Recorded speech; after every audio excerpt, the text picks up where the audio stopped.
Alright guys, welcome back to Warfield Motor Repair. This is Bryce here. Today we're working on this 2014 Honda CRF230F. Got a few things to do. Carburetor's not in tune, but it also doesn't have the air filter on it. So that's partially why it's not running right. Just put a new spark plug in. I did that a while ago off camera. Alright, so let's get started. So we have a new air filter for it here from Tusk Racing. Go check them out, RockyMountainATVMC.com. It's where we get all our parts from. They're not sponsored, unfortunately. Hit us up, though. Not sponsored, though, but it's where we shop for all our dirt bike parts. They have good ATV parts as well, gear, accessories, parts, cleaners, things like that. Like this bottle of air filter cleaner, or air filter oil, I should say. Got that from Rocky Mountain. So all our stuff that we use comes from Rocky Mountain, so definitely do them a huge favor and go check them out. Not sponsored though. Anyway, let's get started. So first, I'm gonna roll up my sleeves and put these gloves on. Stay as clean as possible. So is this our bike? Oh, no, actually, this is, I don't know if you'd want to consider it a customer bike, but our buddy Alan, the Fireman 1028, go check him out, his YouTube channel. Him and his son Sully, the rocket surgeon, had this bike, and they didn't have the time to work on it, so they asked if we could do it for them, just tune up the carb. So that's what we're doing here. We're doing them a little bit of a favor. So, all right. So first, we're gonna coat the filter with this air filter oil. Always wear gloves doing this. You don't want these chemicals on your hands. Be careful not to ingest breathe in this oil. I don't know what it will do for you, but on the bottle it says it says don't do it. Yeah. And then, common misconception. A lot of people I see, they just spray the air filter completely, but that's not going to do too well. You want to work it into the fabric, flip it around, kind of get the inside a little too. Not a crazy bit, but just a little.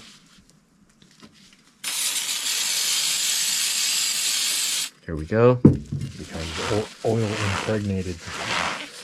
Yep, get that oil nice up in there. Get that. And if it looks a little lighter than what it actually is, that's fine. Because if you've worked it in properly, it's what it should look like. So we're going to set that there. Somehow. Maybe. Okay. Or set it in the box or in the bucket. Well, I don't want it to be on the... Alright, there we go. Oh, in the bucket. Alright. So we'll just stand it up in the bucket then. This is where the air filter is going to go, in this box here. On this bike, it's a pretty good design. You don't have to stick a screw in there. This will sit over, and then this is a little latch, and it sits on it like that. I think that's pretty clever design from Honda.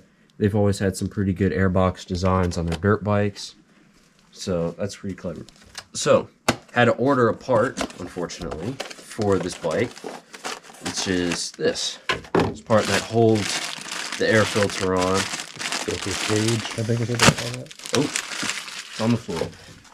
Some call it air filter cage, air filter element, but either way, the filter goes on this, it sits in there, and this is where this crossbar sits. So, alright, so now, make sure this is lined up. Okay. Yeah, make sure you got the right part. Yeah, so good. That fits nice and perfect. Came off of eBay. Forgot who the seller was, but yeah, if it's not Rocky Mountain, it's eBay. Unfortunately, this part was not a Rocky Mountain part. It was OEM parts from Rocky Mountain are actually pretty cheap compared to other places like Revzilla or Partzilla, places like that is what we found. So shipping is better too. That too.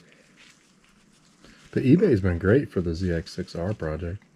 100%. Lots of good stuff from eBay. At least when you order the right parts. If you order if you're ordering parts for the right model. That's, All right, look at Hold that. on. Fits in there nicely. Oh, I can't. Watch your head. I know you're used to doing this alone. Well, there we go. Look at that. Beautiful. Pretty cool. That's beautiful design by Honda. Kudos to them. So now that we got the air filter all nice and oiled up, I'm gonna pull all these screws out. Put the air filter cover back on. Oh, no drill today. No drill. Uh-oh. Are you getting old like me? Well, these bolts are delicate and they're JIS, so we don't have one of those for the drill.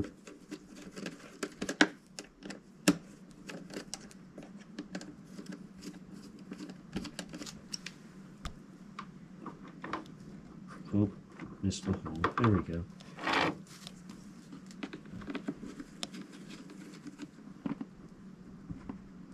Alright, let's see this. Oh, all these screws are gonna fall. See if I can do this one-handed. Should be not extremely tight. I know this bike looks really dirty right now, but before we give it back, we're gonna clean it up, make it look nice. So that one didn't start. Oh, there's one down there. Whoops. Yeah, one down low. It's a lot different than the motocross bikes. Oh yeah. This brings me back to 140 days with the way the air filter sat in the bike. Well, this would be, so in Kawasaki parlance, this would be like a KLX. This is pretty much the 230. Like the 230, the KLX 230. Yeah. I don't know if they have an R, because I know with the 300 they have the R, which is straight off-road. Well, this would be like the R because there's no headlight or anything. Yeah. They make a 230R, I think, right? Well, yeah, because they have the S, which is the Supermoto. The regular is the dual sport, and I think the R would be the Off-road. straight up off-road bike. You're talking about Kawasaki, right? Yeah, Yeah. the KLX 230. Now on the Honda side, this 230F is the off-road, and then what is the on-road one is L? Let's see. I get my models numbers, Len letters mixed up. Well, I think it's the... Well, actually, I don't know. Did they make a 230? Didn't Sully have an L, 230L or 230RL before? Yeah, it was like the... I don't know if they still make it anymore, but yeah, that's what it was. Alright, so this side's plastic is in.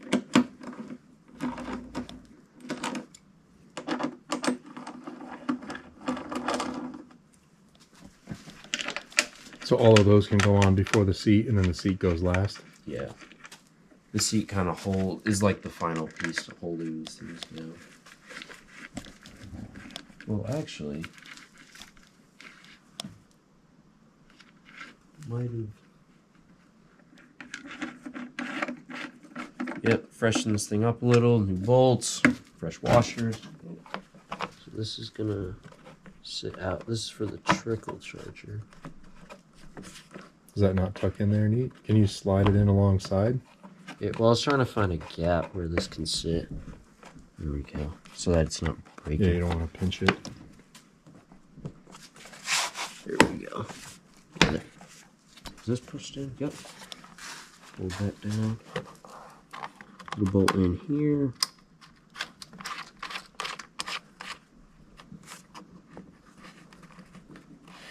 These washers aren't perfect for these, but it'll work for these bolts. Good. Yep. And then the one back here. Sorry, I got the camera on the sides. That's probably a little weird. Camera was leaning with me. Hand tight. Yep. Those T-bars are working out nice, aren't they? Oh yeah. Instead of buying a whole set of them, just get one that has a socket head on it. Yeah. And we've got, what, 3/8 and half for those? 3/8. Half, or no, or was it quarter and 3/8? Yeah, quarter. Yeah, it's quarter inch. Yeah, we got these. Got these T-handles from Rocky Mountain ATVMC. Such a good part and good addition to the tool set. They really, these things, they work out really good. Because you see the race guys, they put their hand in like this, and they just spin them quick. They take bolts on and off those bikes like it's nothing. Cool. All right, time for the seat. It's a nice Honda red seat. Oh. Getting ahead of myself. I didn't put the front panel on. I just want to see how you're going to bolt that in with the side panels on. I have bolts short enough. You can reach in there. Yeah. I have bolts shorter than my shorts. Oh.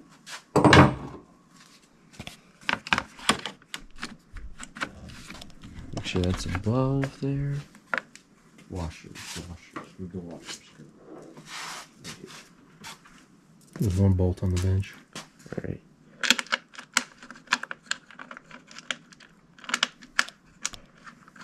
Are an excellent duct tape. Gas cap too. It's makeshift gas cap. By the way, Alan, if you find the gas cap, let us know. Hit us up.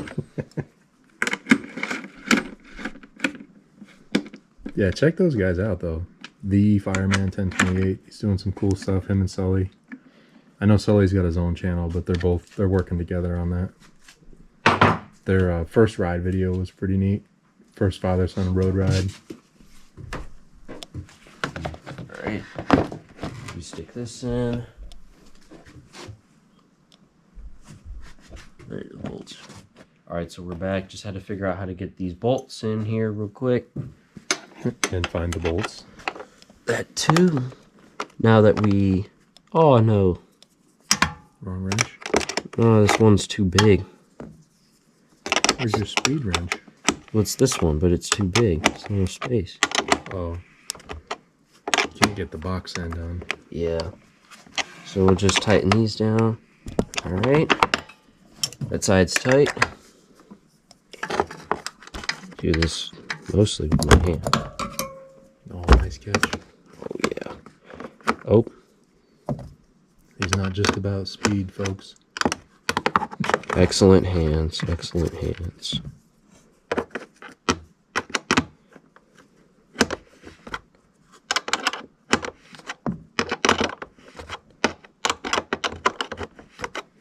Yeah, we're going to have to take a look at this a little closer. I think that subframe might be bent.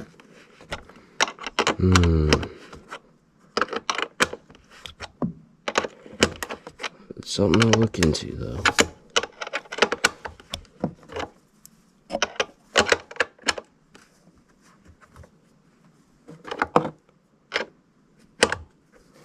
There we go. It's all tightened down. Yeah, because what I'm looking at is if the bodywork is on right and the seat is on right, something is bringing that down low. So I wonder if this subframe is bent back here. We didn't really look at it or measure that closely. And this side's the same way. So it's all tight through here. But then when we get back here, and the plastic's in the right spot, the seat's in the right spot, but could be a little bent. All right, what else are we doing with this thing? We need to go run it and tune it, right? See if it runs right. Yeah, just gotta get the carb tuned up. Clean, get that ready to go. So we're gonna have a quick cut here. We're gonna move outside, and then we're gonna get the carb tuned up and get this thing ready. So we got our fuel on. The choke is currently in the off position. So we're just gonna flip that on. The twister right above it, or knob, that is the idle adjuster. So this way increases and this way decreases. We won't know which way to go until we get it running. So yeah, clockwise more speed, counterclock less speed. Oh, this doesn't have fuel pump.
So it probably needs to choke now.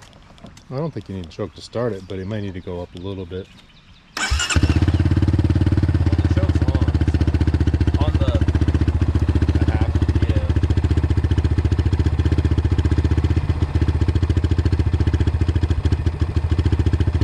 All right, now probably kill it, right? Now that it's warm. Yeah. How much fuel's in it too? How much fuel was in it? Should be full, or at least. Alright guys, so I'm recording this audio after the bike has been tuned up. So at first during the testing we were thinking it might need to be like jetted, so put a different main jet, different pilot jet, but that ended up not being the case. The bike was just really cold, we had to get that warm. So once it got warm it was fine, and then there was one other thing that we found that it needed. Alright guys, so we just finished up. We got the bike up to operating temperature, got the idle adjusted. We didn't touch any of the main jet or pilot jets because we got that's actually all good. We figured out was ain't got no gas in it, so it was practically out of gas. We put it on reserve, the thing ran fine. We put a lot more, we filled the tank up pretty much, put it to on, it ran fine. I mean, look at this here. It does have a little bit of a high idle.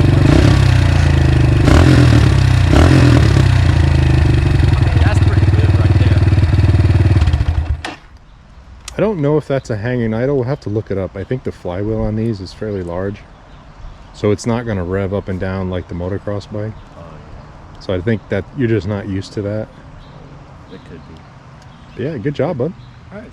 Anyway, thank you guys so much for watching. Make sure to like, comment, and subscribe. Also, go check out the Fireman 1028. Go subscribe to him. Show some love to him. This is his bike. Thank you, Alan, for letting us work on your bike. So. Anyway, that's it from me here, Bryce. Catch you guys in the next one.